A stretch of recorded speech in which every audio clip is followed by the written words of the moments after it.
டே 17 of Ayyappa விரதம். இன்னைக்கு என்கிட்ட ஐயப்பன் படம் நிறைய இருக்குது. ஒரு படத்துக்கு முன்னாடி ஒரு ஸ்டோரி இருக்குது. ஒரு படமாக சொல்கிறவாங்க. இப்போ நீங்கள் பார்த்துட்டு இருக்கீங்களா, இந்த படம் எங்கள் பாட்டி வீட்டுக்கிட்ட ஒரு கோயில் இருக்குது. அந்த கோயிலில் பல வருஷங்களுக்கு முன்னாடி வச்சு பஜனை பண்ண படம். அந்த படத்தை வச்சு கும்பிட்டவங்க எல்லாம் இப்போ நல்லா இருக்காங்க. ஆனால் அந்த படத்தோட நிலைமையை பார்த்தீங்களா. ஆனால் நாம் அதை புதுசாக மாற்ற போகிறோம். அண்ட் நீங்கள் இப்போ பார்த்துட்டு இருக்கிறதா நான் முதன்னு வீட்டில் வச்சு கும்பிட்டு ஐயப்பன் படம் நியூஸ் பேப்பரில் கட் பண்ணி வச்சு கும்பிட்டேன். படத்துக்கு வயசு 12.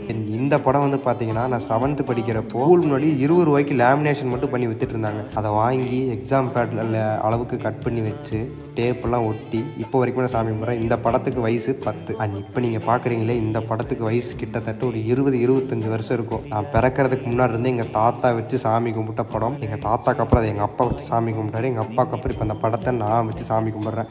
அது இத்தனை நாளாக ஃப்ரேம் இல்லாமல் வெறும் ஒரு பேப்பராக தான் இருந்துச்சு. அந்த பேப்பரை கொடுத்து நான் ஃப்ரேம் போட்டிருக்கேன். வீடியோ ஸ்டார்டிங்கில் ஒரு படத்தை பார்த்தீங்களே, அந்த படம் இல்லை, இது டோட்டலாக வேறு. அந்த படத்தை நம்ம ரீஒர்க் பண்ணுவோம். அதையும் கண்டிப்பாக அப்லோட் பண்ணுவோம். சுவாமியே சரணமையப்பா.